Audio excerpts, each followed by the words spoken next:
Subscribe our channel and also press the bell icon. अस्सलामुअलैकुम दोस्तों, मैं हूं साकिब खान। दोस्तों, आज हम इस चार्जर को रिपेयर करने का बात करते हैं। 20 एम्पेयर चार्ज है, तो इसको आज रिपेयर करने के लिए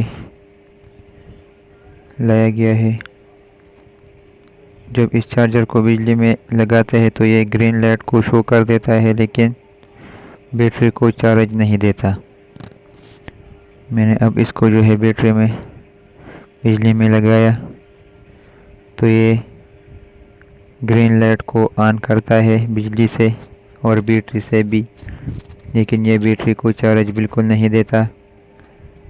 तो अब इसको चेक करते हैं कि मसला कौन सी कंपोनेंट में है। तो अब देखते हैं। सबसे पहले इसको बिजली से डिस्कनेक्ट करना चाहिए।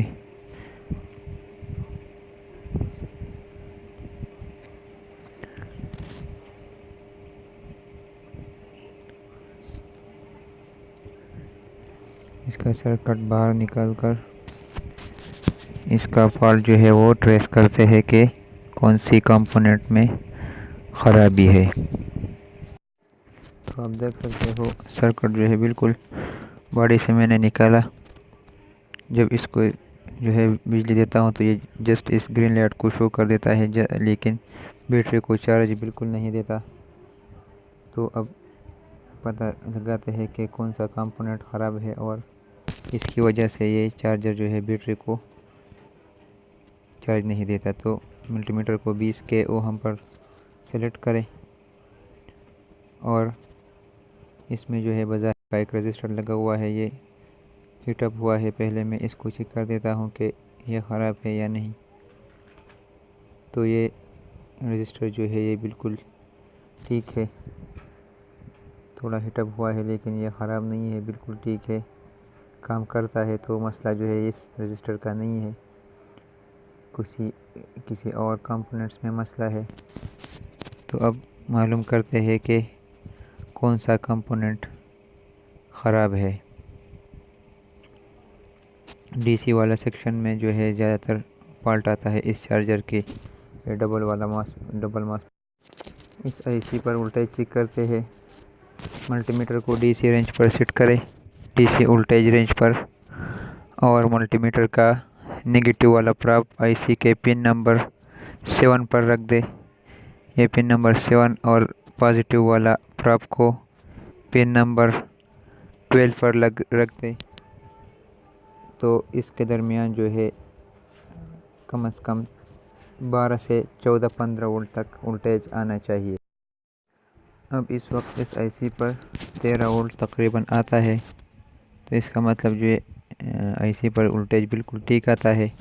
इसके बाद 220 वोल्ट सप्लाई को ऑफ करें और इस रजिस्टर को वेरिएबल रजिस्टर है, इसको चेक करना होगा। तो अब मैं इसको चेक करता हूँ। मल्टीमीटर को 20 के पर रख दे और हम के रेंज पर, और दरमियान वाले और एक साइड वाले को पहले चेक करें। ये 20 के रजिस्टर है, तो इसमें मैं चेक करता हूँ तो इसको 20 के वैल्यू आना चाहिए। इसको घुमाने से वैल्यू चेंज होता है, ये बिल्कुल ठीक है। 20 के बिल्कुल शो कर देता है। तो वेरिएबल भी ठीक है ये। इसके बाद इसमें छोटा वेरिएबल लगा होता है, इसको चेक करते हैं। ये वाला छोटा रजिस्टर है, वेरिएबल रजिस्टर है 20 किलो ओहम का, 203 नंबर है इसका। तो इसको चेक करते हैं।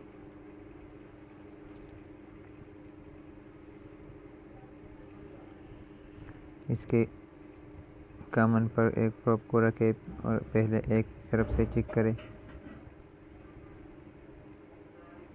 तो इसको सर्किट से निकाल कर अच्छी तरह चेक करें। सर्किट में इसका पता ठीक तरह नहीं चलता, तो मैं इसको सर्किट से निकाल कर चेक करता हूँ कि ये ठीक है या नहीं।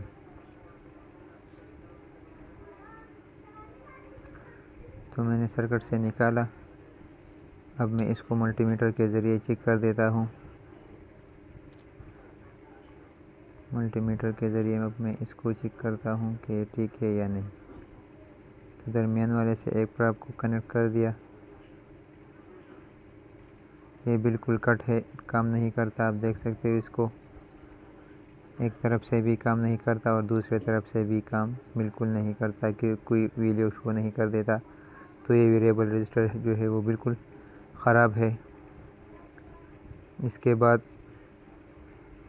पेन के पास जो ट्रांजिस्टर लगा होता है इसको भी चेक करें, वो भी ज़्यादातर शॉर्ट होता है।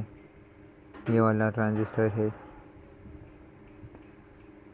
इसको भी चेक करें। पॉजिटिव वाला प्रोब को दरमियान में रखकर एक तरफ से चेक करें, फिर दूसरे तरफ से। तो ये बिल्कुल रिस्पॉन्स नहीं दे रहा, कट है, बिल्कुल शॉर्ट भी नहीं है, बिल्कुल कट हुआ है। ये वाला ट्रांजिस्टर है। अब मैं इसको सर्किट से बाहर निकाल कर आपको दिखाता हूँ। मैंने बाहर निकाला इसको,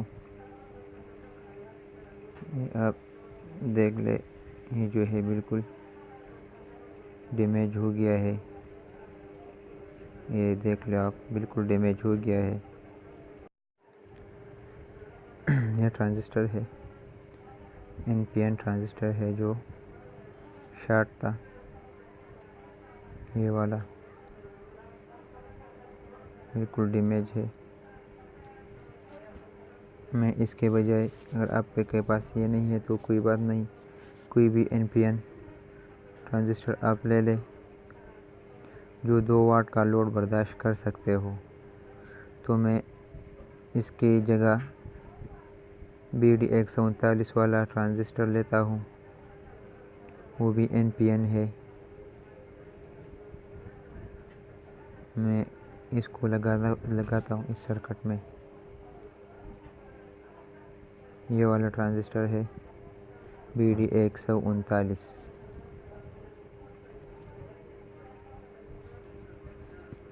तो इसको यहाँ पर लगाना है। ये वाला साइड जो है इसको पेन के कनेक्टर के तरफ आना चाहिए और नंबर वाला तरफ जो है अपने तरफ बाहर के तरफ आना चाहिए। इसको ऐसा लगाना है, इसमें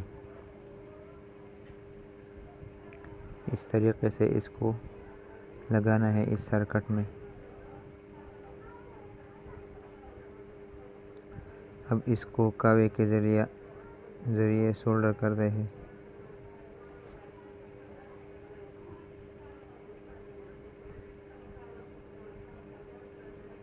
सोल्डर करते हैं इसको।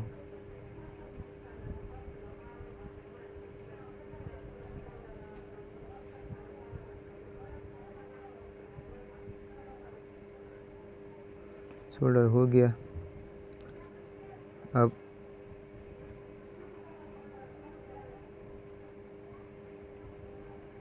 वेरिएबल रजिस्टर को भी अपनी जगह पर लगाते हैं।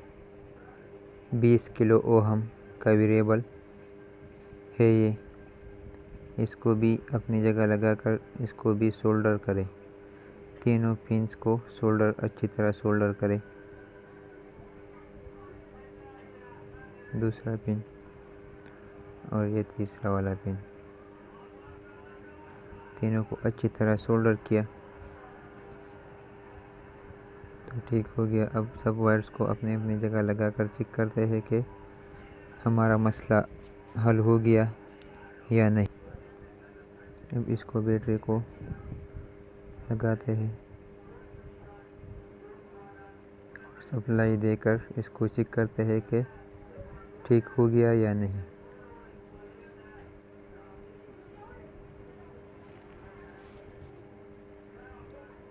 तो माशाल्लाह बिल्कुल ठीक हो गया। लाइट भी रेड ऑन हो गया और पेन भी बिल्कुल ठीक तरह चल रहा है। अब आपको ज़्यादा देर तक इसको चलाना नहीं चाहिए, क्योंकि ये मॉसफेट जो है बहुत ज़्यादा गर्म होते हैं और ये शॉर्ट होते हैं हेड सिंक के बजाय। ये बिल्कुल माशाल्लाह बिल्कुल ठीक है, काम करता है। आपके सामने एलईडी को भी शो कर देता है और पेन भी स्टार्ट हो गया। तो मसला जो है सब मसला जो है वो इस ट्रांजिस्टर जो वो भी शॉर्ट था, बिल्कुल कट था, जला हुआ था। और एक ये वेरिएबल जो कि 20 किलो ओहम का होता है वो भी ख़राब था। ये वेरिएबल से जो है इसके आप भी एम्पेयर को कम और ज़्यादा भी कर सकते हो। ये इसलिए लगा होता है कि आप जितना बैटरी आप चाहते हो कि हमारा बैटरी इतना चार्ज हो जाए, फिर ये आप ऑटोमेटिकली ऑफ हो जाए, तो ये वेरिएबल इसके लिए ये वेरिएबल लगा होता है। दूसरा बात यह है कि आप जो है लाजमी नहीं है कि आपका मसला भी इस दोनों चीज़ों में होगा। आप भी स्टेप बाय स्टेप चेक करें, इस ट्रांजिस्टर को चेक करें, इस वेरिएबल को चेक करें, इसके बाद इस मॉसफेट को भी चेक करें जो कि प्लस माइनस प्रोटेक्शन के लिए लगा हुआ है। इस मॉसफेट को भी चेक करना लाजमी होता है, इसको भी चेक करें। यहाँ पर ये रजिस्टर है, इसको भी चेक करें। इसका भी एक रजिस्टर जो बहुत ज़्यादा ख़राब नहीं होता, लेकिन इस रजिस्टर को चेक करें। जी तो दोस्तों बिल्कुल ठीक हो गया, अपडेट हो गया। अब इसको जस्ट बैटरी पर आपके सामने एक बार फिर चेक करता हूँ, सप्लाई को देता हूँ इसके साथ। तो ये माशाल्लाह बिल्कुल ठीक है, लाइट भी शो हो गया और एम्पीयर मीटर भी शो कर देता है।